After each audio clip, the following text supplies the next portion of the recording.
We're very privileged to have Dr. Kelly Sloane with us from the University of Pennsylvania. Dr. Sloane is an assistant professor of neurology and physical medicine and rehabilitation at the university. She received her BA degree from the University of Pennsylvania in classical literature and went on to Johns Hopkins to receive her medical degree. There, she was awarded the Dean's Research Fellowship. She completed her preliminary year in internal medicine at Temple University and then continued at Johns Hopkins for her neurology residency. During her time at Johns Hopkins, she conducted research in clinical phenotypes of young onset dementia. It was during her clinical training that she developed a passion for caring for patients with stroke-related illness, and her research interest evolved into studying post-stroke impairments in language and cognition. Dr. Sloane then completed fellowships in both vascular neurology and neurorehabilitation at the Massachusetts General Hospital, Harvard University, and then returned to the Philadelphia area to join the faculty at Penn. Dr. Sloane treats patients at the Hospital of the University of Pennsylvania and also at the Philadelphia VA Medical Center. She conducts research on cognitive impairments that affect patients after cerebral vascular events. Please welcome Dr. Sloane.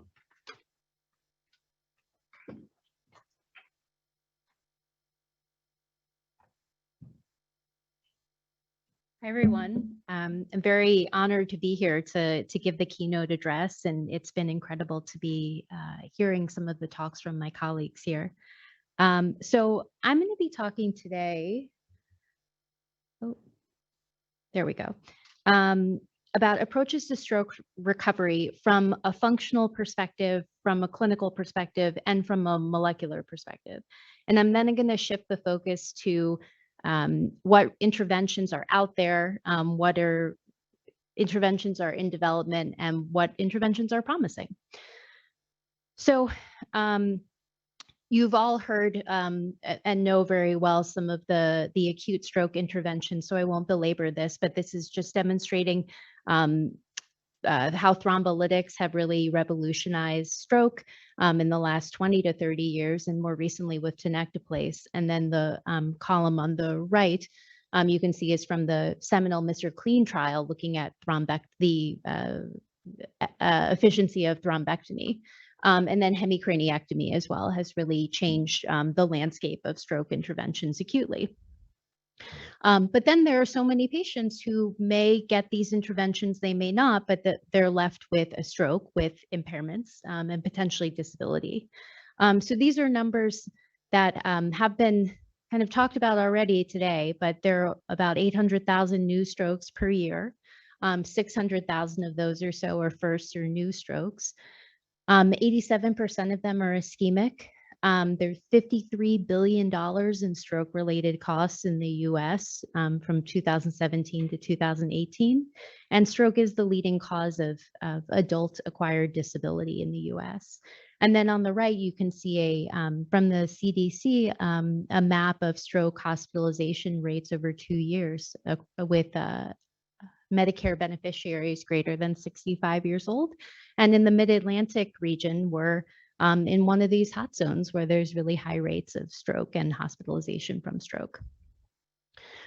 So this is a example of a study from the Framingham Heart Study, where it's been a longitudinal observational study of multiple generations of families living in the Framingham area of Massachusetts. And it's given us very rich information about the natural history of multiple diseases, not just stroke. And from here, they looked at stroke survivors greater than 65 years old, and they looked at the frequency of different impairments. And, very commonly, there was cognitive deficits, there was hemiparesis, depression, immobility, and poor subjective health. And then they also, in a different study, they looked at the influence of age on disability after stroke and found that every 10 years, the risk of disability goes up to really staggering levels. 85 years old and greater, they're 45% had significant disability. And they were defining it by the Barthel index. So the Barthel index of greater than 60 would indicate just partial dependence, and then below 60 is, moderately dependent, and so on. So what factors are associated with post-stroke disability? Age, as we know, but then there are several other factors that have been identified for patients with long-term disability after stroke: education level, history of stroke, the severity of the stroke itself, and stroke recurrence, but then also cognitive impairment, depression, other factors that are contributing to disability. And then so far, I've just been mostly focusing on patients that are older than age 65. But as we know, many patients have strokes at younger ages, which is really frightening. And this is from a study of a Swedish cohort where they looked at the rate of stroke. And you can see that it's actually around age 40 to 45, the rate goes up quite drastically. So it's not just patients above 65, it's patients who are quite younger. And then these are many cost considerations. And honestly, some of these numbers may be out of date because they're from about 10 years ago. So an acute hospitalization ranges, usually around $20,000, but for hemorrhagic stroke, it's $15,000 more. Many patients, when they're discharged on an average of 11 medications, and the monthly cost can be around $725. And then the direct healthcare costs in the first year after stroke are about $54,000. The 1 year cost of post-stroke aphasia, $1,700. A 1 year cost for outpatient rehab services and medications, $11,000. And then the mean lifetime cost of ischemic stroke is $140,000. And then there's also cost for lost productivity, not only for the patients themselves, but also their caregivers, their family members. And it really doesn't even take into account the emotional costs, which, are difficult to quantify. So that was all background. And then I'm now going to shift and talk about the clinical recovery, the recovery that we see. Even though there are many different modalities of recovery, I'm just going to focus on motor and cognitive because those are the ones that have been studied quite a lot.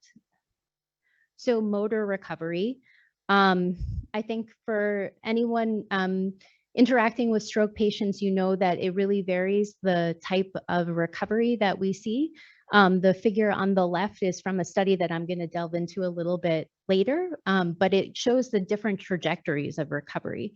That you have patients who are the green and purple, who they may start, they're doing, relatively poorly in their motor function, and then they improve significantly over time and quite quickly. And then you have patients who are in the orange and red region who had a devastating stroke, and then they continue to be impaired with mild improvement, or mild or very subtle improvement. And then the picture on the right is something that we see very commonly in patients who come in with stroke affecting the upper extremity, that they're in flexor posturing. So all of the flexors are active. And that's been described in the 1950s. Twitchell and Brunstrom, they described something called flexor synergy. And it's this idea that when you ask a patient to move their hemiparetic arm, that you see flexor activation in joints that you weren't asking them to activate. And that's because of this phenomenon that you see where in the beginning, there's a lot of excitatory activity. And that's why patients often are flaccid right after stroke. And then as you see some movement coming back, that's when the inhibitory pathways are more active, and you see some spasticity. And a little bit of spasticity is actually really helpful for their recovery, and you want to see that early on. But then if they become too spastic and they are at risk of forming contractures, then that is a limitation for their recovery. So this is the question that patients often ask, and I never have a great answer. And so I want to explore with you guys a little bit of what we know so far about, when a patient will get their arm function back. So there was a group who wanted to address this question, and they looked at patients with first ever stroke and who had some degree of arm impairment that ranged in severity. And they used the Fugl-Meyer scale, which is really the gold standard for stroke motor, especially upper extremity research, that it looks at different movements of various muscle groups in the upper arm. And it's a maximum score of 66. So they looked at patients when they were inpatient right after their strokes and 6 months. And then they controlled for several or adjusted for several variables like age, gender, lesion location, and the volume of their stroke. And they came up with something called proportional recovery, where they found that most patients on average recovered about 70% of their recovery of what was they could potentially recover. So they basically took what the delta of the Fugl-Meyer, so what their possible recovery could be. So if they scored let's say 26 on the Fugl-Meyer, their delta could at its maximum be about 40 to get to 66. So they looked at how these patients recovered compared to what their maximum recovery could be. And they found that overall patients recovered about 70% of their function. But that didn't really account for all of the outliers that could be there, because we all know that we've had so many patients who have not recovered to 70% of their function, or we've had patients who have recovered to 99%. So a further study explored who falls into this functional recovery category. And it was using something called transcranial magnetic stimulation. So this is kind of an example of the coil that's used. It's non-invasive stimulation. And what happens is you use transcranial magnetic stimulation, or TMS, and you can use through an external stimulation, you can depolarize the neurons in the corticospinal tract or in the motor cortex. So you can activate the motor cortex and see if it's intact. So if you stimulate it and then you see movement in the contralateral arm, then it's intact, basically. So what they found was that these are some figures from their studies, but basically what they found was that the motor evoked potential, it actually did help clarify who would recover proportionally. And then they also found that there was some relationship with corticospinal tract lesion load. So the amount of the corticospinal tract, which is the tract that most of motor function comes from, how much of that was affected. And then another interesting thing they found is that it really didn't relate to the upper limb therapy dose. And the caveat to this figure is that if you look at the upper limb therapy hours dose, it's very few. I mean, hopefully our patients are getting more than like 2 to 6 hours of therapy for their upper extremity weakness. So then they developed, this same group developed an algorithm based on those findings. And so that kind of explains the figure that I showed a little bit earlier, that you can lump patients into these categories, knowing what their examination is, how much strength they have currently, whether they have a motor evoked potential present. And then if they don't, then you can look at the lesion load on MRI and categorize them. Just in the interest of time, I won't go into all the details of this figure, but I'm happy to talk about it later if anyone has any questions. So then, I've been focusing a bit on the initial period after stroke, and that's similar to what the previous speaker was saying, that there's this misconception that patients don't recover past 3 months, 6 months, and that's just not the case. So you can see on this figure, this is a study actually unrelated to stroke recovery. It was looking at the use of Plavix for atherosclerosis after stroke. It was a study called MATCH. And they followed patients over the course of almost 2 years. And they found that basically they lumped patients into disabled or non-disabled based on their modified Rankin score. So they said a modified Rankin of 2 or under, which means that they can walk, maybe need a little bit of assistance, or those who needed more assistance with walking and with their daily function. So they found that people who were hovering around a 3 or a 4 on the modified Rankin, those patients at about 100 days they got better. Many of them, at least half of them, were able to switch categories to non-disabled. But the patients who were in modified Rankin of 5, which means that they're basically dependent on others and for their daily needs and need assistance with almost everything, almost 85% of those did not change categories. So it suggests that there's some wiggle room in this in-between area, even after the initial, 3 to 6 months. So I'm going to shift a little bit to cognitive. So cognitive impairment is really it's an underappreciated impairment after stroke. And many times because the screening tools that we use are really not effective. So this is, I think, a good demonstration of that you can see the red lines here and the blue lines are different studies of post-stroke dementia prevalence rates. And the blue studies were looking at population-based studies. So it's like diagnosis codes. And then the red studies were hospital-based studies. So they're looking at, specific records of patients that they have more information. And the cumulative incidence after stroke it grows over time with post-stroke dementia. And let's see. So then the other thing I wanted to point out is not only does it depend on how you're categorizing dementia not only does it depend on how you're categorizing cognitive impairment, but it also depends on what tools you're using and how you're interpreting those tools. So this just shows an example. These are a couple of studies that were looking at post-stroke cognitive impairment, and they varied based on the threshold that they used to diagnose cognitive impairment.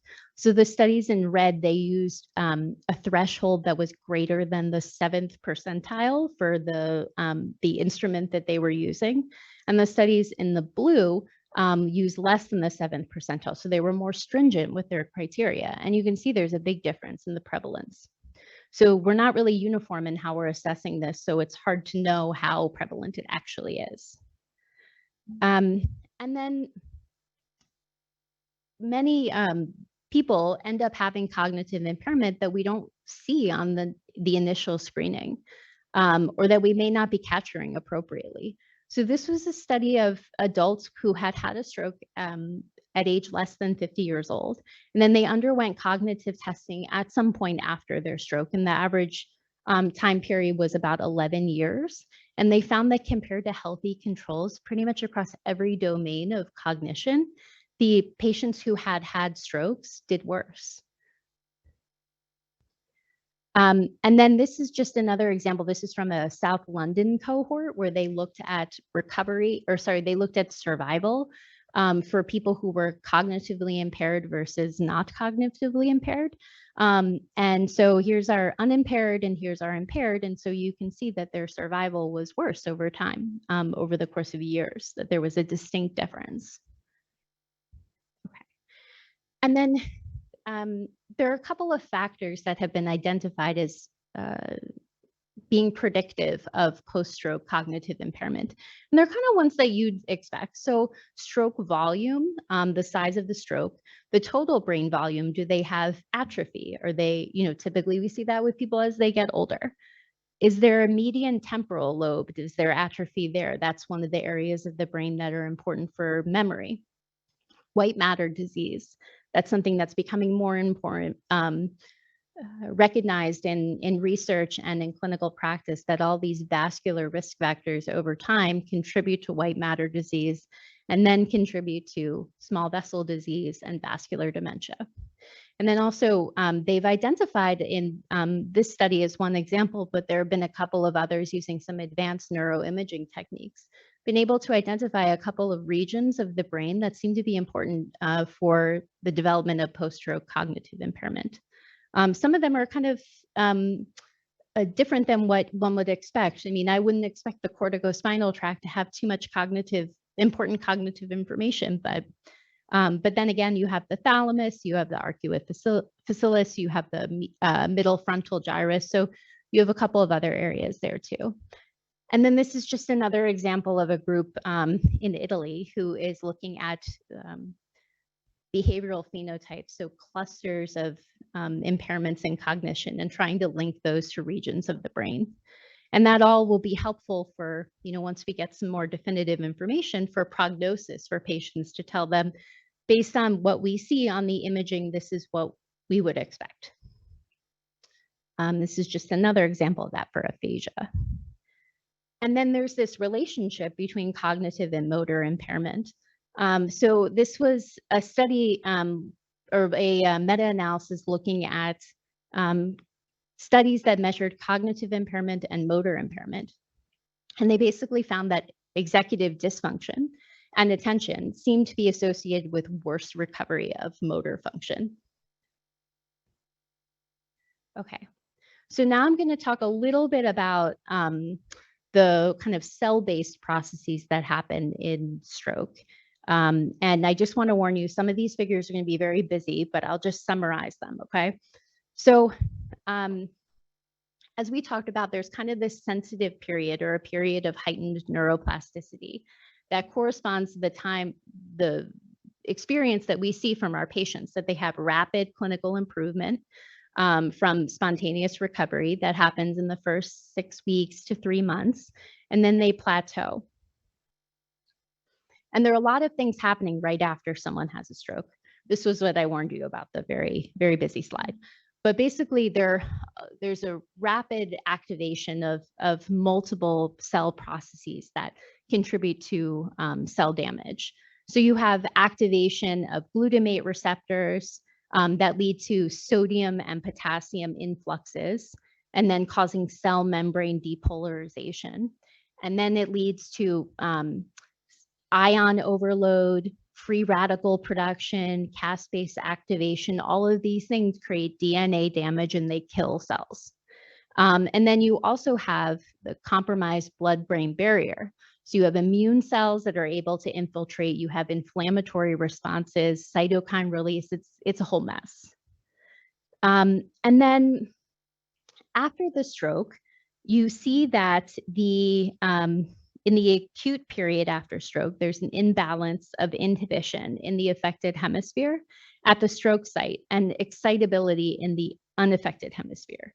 So as weeks go on, the perilesional area and the cortical areas that are around the affected hemisphere, those become more excitable, and then overall inhibition is reduced. And then as months go on, there's a shift back to balance between inhibition and excitation in both hemispheres. So meaning that those perilesional areas are not as active, and presumably neuroplasticity is less likely to occur. There are also neurotrophins. So BDNF, brain-derived neurotrophic factor, is one of the more commonly known ones. They're a class of secreted proteins that lead to protein regulation and functional changes in the cells. So they're associated with essentially plasticity, neuron growth, and maintenance of normal cognitive function.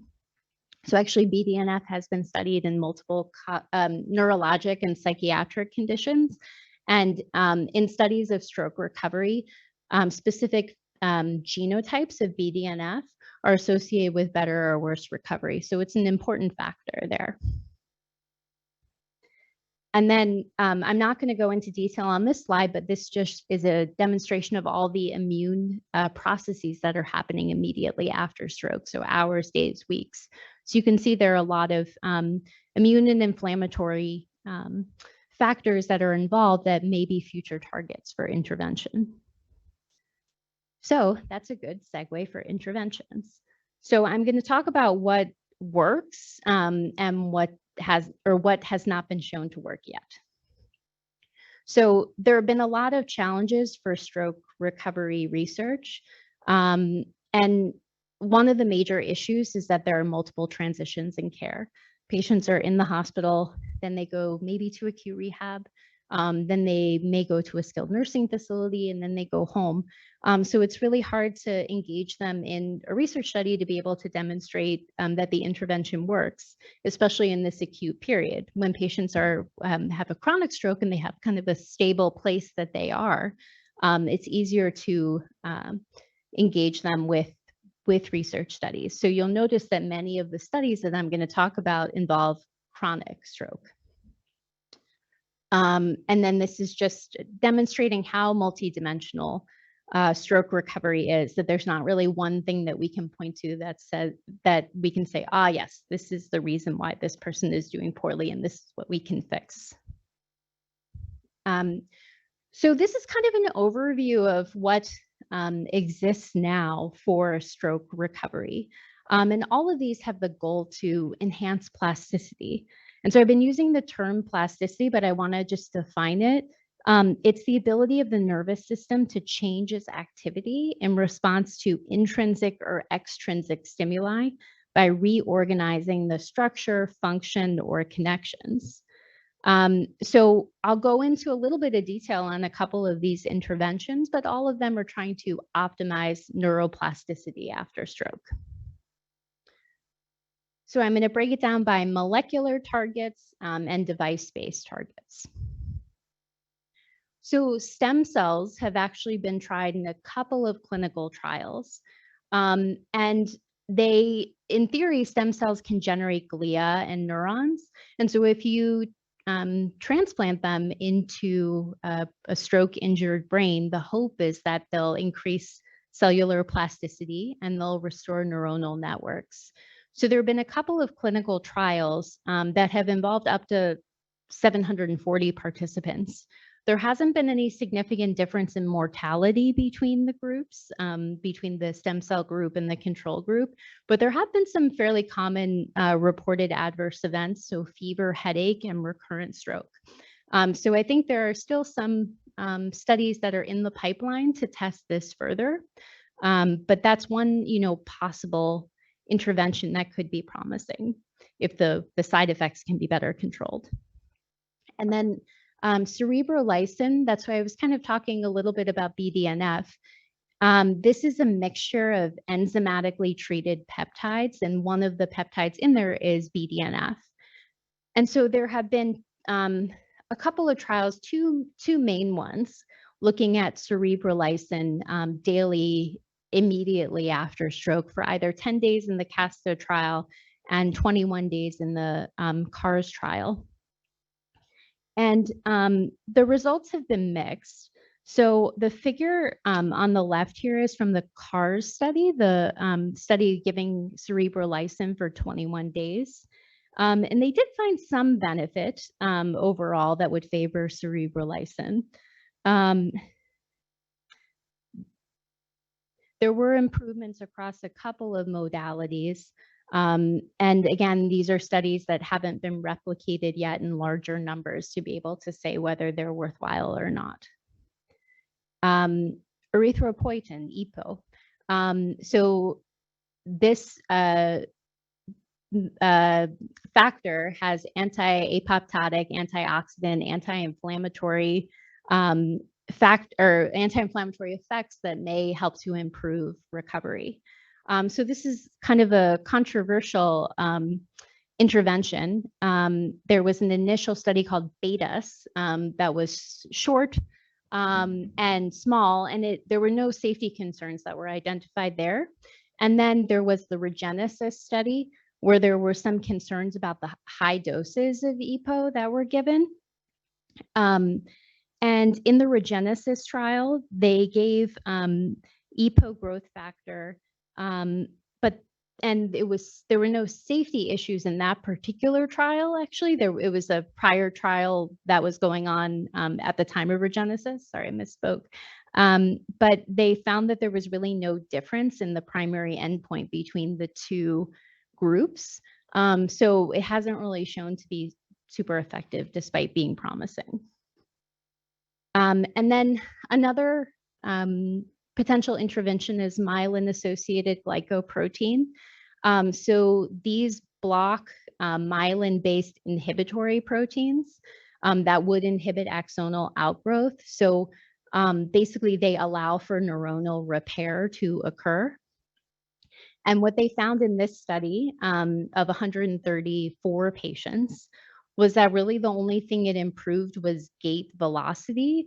It didn't improve any of the other factors of motor recovery, which is what they were primarily measuring. So gait velocity was the only thing that it improved.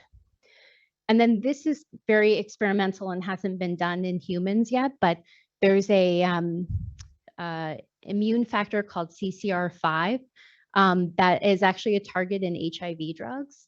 But they found high levels of CCR5 in stroke patients. So this has been studied just in animal models, and they found that reducing CCR5 function in the premotor cortex neurons induces early motor recovery after stroke in mice. So something that's in the pipeline. Now I'm going to focus on device-based targets, robotics, telehealth, BCI, and non-invasive brain stimulation. So robotics. Yeah, there we go. So this is an example of the in-motion robot. I don't know if any of you have seen this or something similar, where you have a patient who has an impaired arm. You put the arm in the brace like this participant has, and they hold on to a kind of cursor at the end of it. And on the screen, they have to move their arm to get the pointer to the target. So there's the yellow dot there corresponds to the pointer, and then this is the target. So they have to hit the target and go right through it. And then the target will change and they will have to hit the next target. So it gives a lot of like kinematic measurements of movement. It can give you timing, overshoot. It's a very impressive device. But anyway, they studied, it was over 10 years ago now, there was a study looking at if we use this robot arm or a robot arm, does that improve recovery for patients with upper extremity impairment after stroke? And so they had about 50 patients in each group, and they were randomized to receive either robot therapy or the matching therapy with one-on-one with an occupational therapist. So that amounted to 12 weeks of treatment for up to 36 sessions for a chronic stroke patient. And they found that actually it didn't improve their motor function compared to intensive therapy with an occupational therapist. And this is a theme that you'll see in a couple of the other trials that I'm going to show you, that using the device, if you match the number of repetitions that the patient receives one-on-one with an occupational therapist, it's the same recovery. So this is another kind of robotics study called SMARTS-2. It was developed actually at Johns Hopkins in collaboration with the National Aquarium. So that's why there's a big sea theme here. But they use a dolphin, and it's kind of a similar idea that the hemiparetic arm is held in a brace, but this is focusing more on fine motor function. And they did a similar type of study where they time matched patients with conventional occupational therapy. So the number of hours they were using this device in one group matched the number of hours that the participants received conventional occupational therapy. And they found similarly that patients who received the time matched therapies did about the same. But if they compared it to the therapies that people normally get at 6 months or more after stroke, then they did better. This is another, this is another study that's fairly recent in the last 3 years, looking at telerehabilitation. And that's something that's so much, it has greater importance now with COVID and some of the limitations previously with in-person activities. But in this study, they had online modules, and they also paired the participants with an occupational therapist or physical therapist who would work with them over video. And so the participant would be doing various activities. You can see I put some of these screenshots at the top. They'd be doing various activities using either the cursor or the mouse of the computer, or there was also the ability, because it was on video, that the occupational therapist could see their arm movements if they were using different objects, and they could, counsel them or advise different activities. And they were looking at non-inferiority. And they basically found that if you were able to do the same amount and the same type of therapy over video, it's just as good for patients. So brain-computer interface. So this is the idea that any electric, magnetic, or metabolic brain activity, brain-computer interface can translate into control signals of external devices that can replace the natural neural output. So you can think something, the computer will interpret that, and then it will allow the action to happen. So some of this has been better developed or better refined in spinal cord injury, and it's just basically a new frontier for stroke recovery. So there have been a couple of small studies, but really the technology is just, being developed by the second. And this is kind of what Elon Musk is trying to do with Neuralink. So we may hear about that before fairly soon. Then here are a couple of other studies on non-invasive brain stimulation, excuse me, that are very interesting. So the vagal nerve stimulator, this has been used before actually for epilepsy. So the idea is that the vagus nerve is one of your cranial nerves that comes from the brainstem, but it's kind of unique in that it loops down into the chest area, so it's very accessible. So for epilepsy, this is how this device was developed, that they found that if they stimulate the vagus nerve, it lowers the frequency of seizures.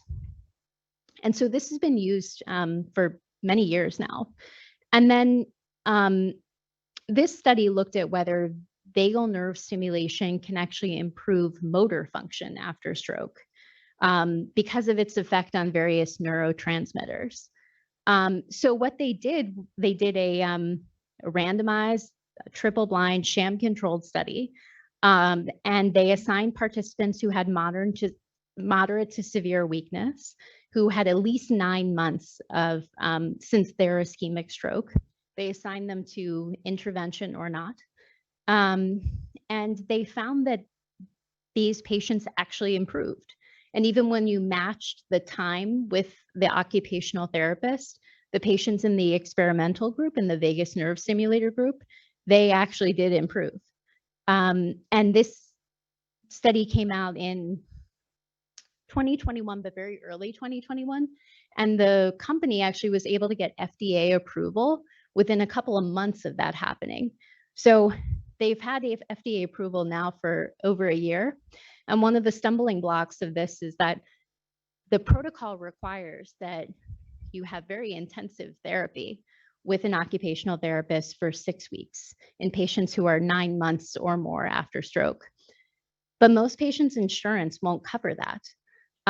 So that's kind of one of the actual clinical application struggles that is happening, that here we have this device that actually does work, but it's really a struggle to get it into clinical practice because of some of the parameters that are in place. And it also kind of further this and the prior studies that I showed you that didn't show any signal. It kind of actually underscores the fact that if you give patients therapy or any intervention more than 6 months after their stroke, at this time when everyone thinks that nobody is recovering, they do. So I think it's hopefully time that a paradigm shift happens, that we start thinking about therapy and intervention for patients even after their acute stage of stroke. And then this is another study that looked at remote ischemic conditioning, which is something that's been studied in animal models and actually in the cardiac literature as well. And so what this involves is they actually put blood pressure cuffs on patients and they turn them up, and it's really painful and they keep it on for several minutes and then they stop and then they cycle it back on and then they stop. And so this study found that there seemed to be some improvement in motor function for patients when they did bilateral arm stimulate or bilateral remote ischemic conditioning. And they were using the modified Rankin, as I kind of mentioned earlier on, and many of you know, the modified Rankin is a pretty non-specific measure of impairment. So they found that more patients in the remote ischemic conditioning group had a better modified Rankin score. So we're less disabled. And then I want to focus just for a couple minutes on non-invasive brain stimulation, the transcranial magnetic stimulation, or TMS. So I talked about it in relation to giving us an indication of whether the corticospinal tract is intact, where we stimulated the motor cortex and then we looked for activation of muscles in the contralateral arm. But transcranial magnetic stimulation can actually be used not only diagnostically, but therapeutically. So there have been some studies that have looked at TMS, stimulating the motor cortex for arm recovery, for leg motor recovery. And so far, they haven't shown any significant signal. But where it has actually shown signal is in aphasia. So many studies are ongoing, but in TMS seems to be promising for post-stroke language impairment. And then the other type of non-invasive brain stimulation that I want to talk about is transcranial direct current stimulation.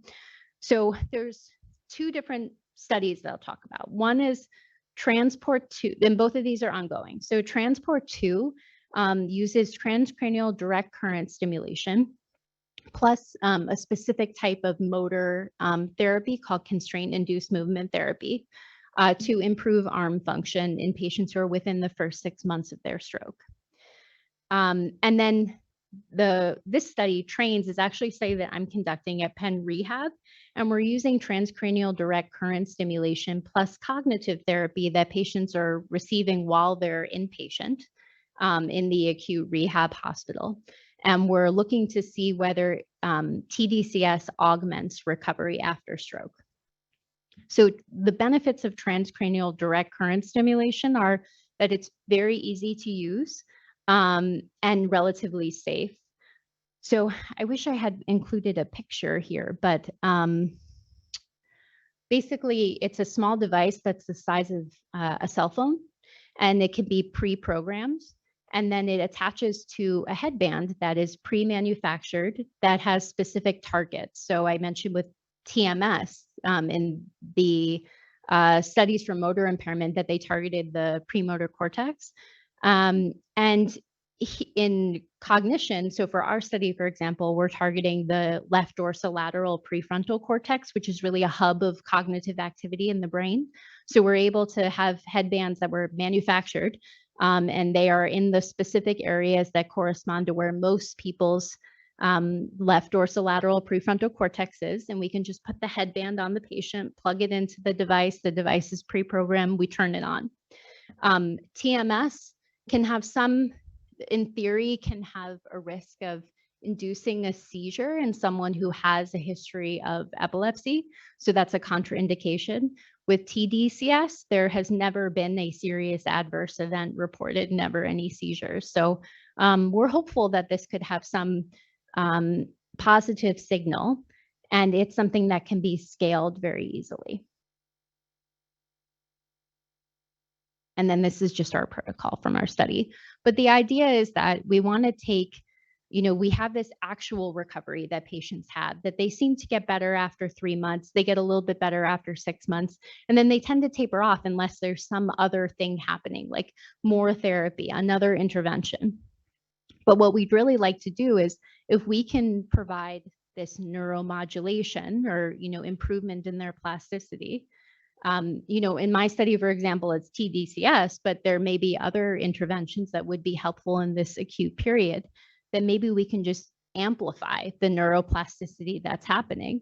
And so we can take them from the blue curve to the red curve so that they may still have these kind of natural processes of the sensitive period of neuroplasticity kind of closing and the plateau, but they'll be plateauing at a much higher level.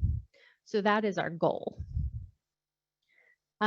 So we talked very quickly about a lot of these different therapies that have been tried. Most of them haven't shown any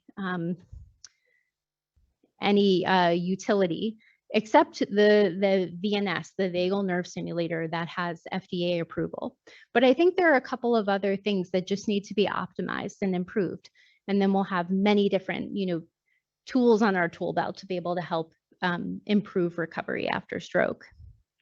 So to summarize, stroke, as we know, is the leading cause of adult disability in the US. There have been some predictive models of motor recovery that suggest that 70% of lost function has the potential to be recovered, but we know that that comes with many caveats. There are many promising interventions that are in various stages of conception, development, and clinical testing. And stroke recovery is complex, and it's predictably unpredictable. And that we really need more studies to be able to evaluate comprehensively recovery in these patients. So thank you all. I appreciate it, and let me know if you have questions. So the question was, is there any evidence to indicate that constraint-induced therapy alone is effective? Yes, there definitely is. There's, I believe it's the Queen Square study. So constraint-induced therapy alone is definitely associated with better recovery from motor perspective.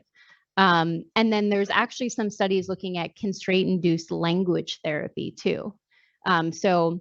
Our speech and language pathologist can probably tell us more about this, but the idea is that many patients with aphasia will use nonverbal ways of communicating, or will talk around with a word that they're trying to say, and constraint-induced language therapy kind of prevents them from doing that.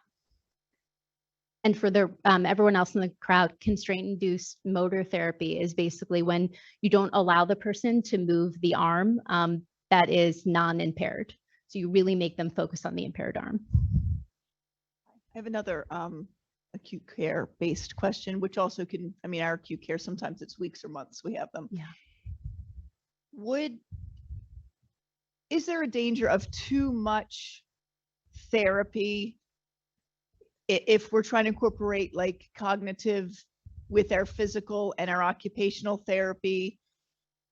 Are there signs to read? Or I understand if they're frustrated, they look frustrated, but is it better to help more? It wouldn't be more than, I'm not saying it would be less than 3 hours a day. It would be probably a couple.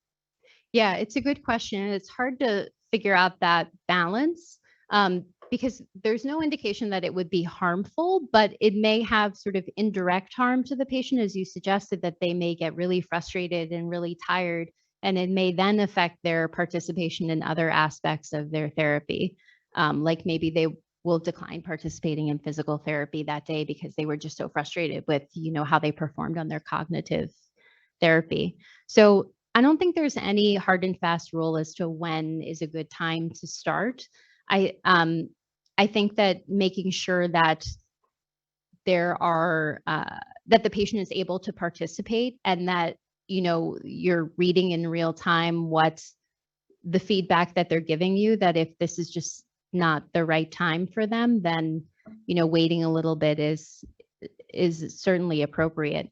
I think one of the dangers that I see is that patients who are hospitalized, who don't get cognitive evaluations, and then they end up going home, and then they sit there with these cognitive impairments that they're not getting therapy for.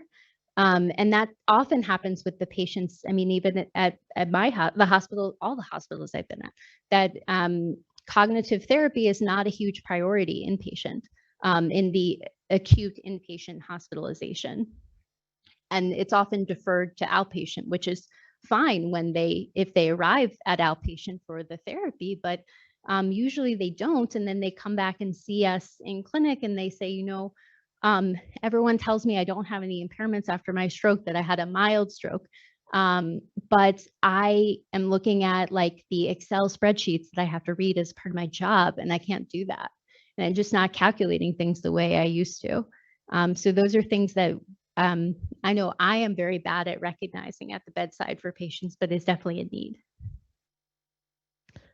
All right, two things. One from the chat, Dr. Barrett would like you to say hi to Daniela Sacchetti for her. She used to work with the program in New Jersey. But a I will, question thank you. also. Could you comment if hypertonicity or spasticity impact any of these studies for motor recovery? That's a great question. Most of these studies, they excluded patients who had a modified Ashford scale, which is the scale of spasticity greater than 1. So for the most part, these were patients who did not have any significant spasticity, because that could be a confounder for these studies.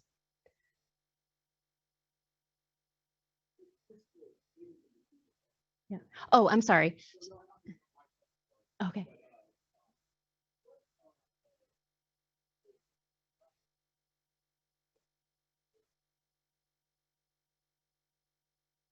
So that's a mechanism that I don't fully Dr. understand. Sloane, can you repeat I'm his sorry. question? You even asked me to do that and I didn't. Dr. Dresser asked, what's the mechanism behind the remote ischemic conditioning in the arms? And so I don't fully understand why that would work. I think in the cardiovascular literature in particular, and in some animal models, they found that if you like if you pre-expose someone to ischemia, then they may have greater recovery. And that actually has been, something similar has been shown in stroke recovery models, not necessarily this mechanism of remote ischemic conditioning, but there's this thing called the second hit hypothesis, where we talked about that sensitive period right after the stroke, and then patients get better very rapidly then. But in I believe it's mice models, they found that you can actually reopen that window if you induce another ischemic event for a mouse. So if a mouse has a stroke and then they have an upper extremity impairment, if you then induce another stroke, you can actually see recovery beyond what their post first stroke baseline was. So I would imagine that that's the mechanism that they're thinking about. Any other questions for Dr. Sloane? All right, Okay. Well, thank you thank very you all. much.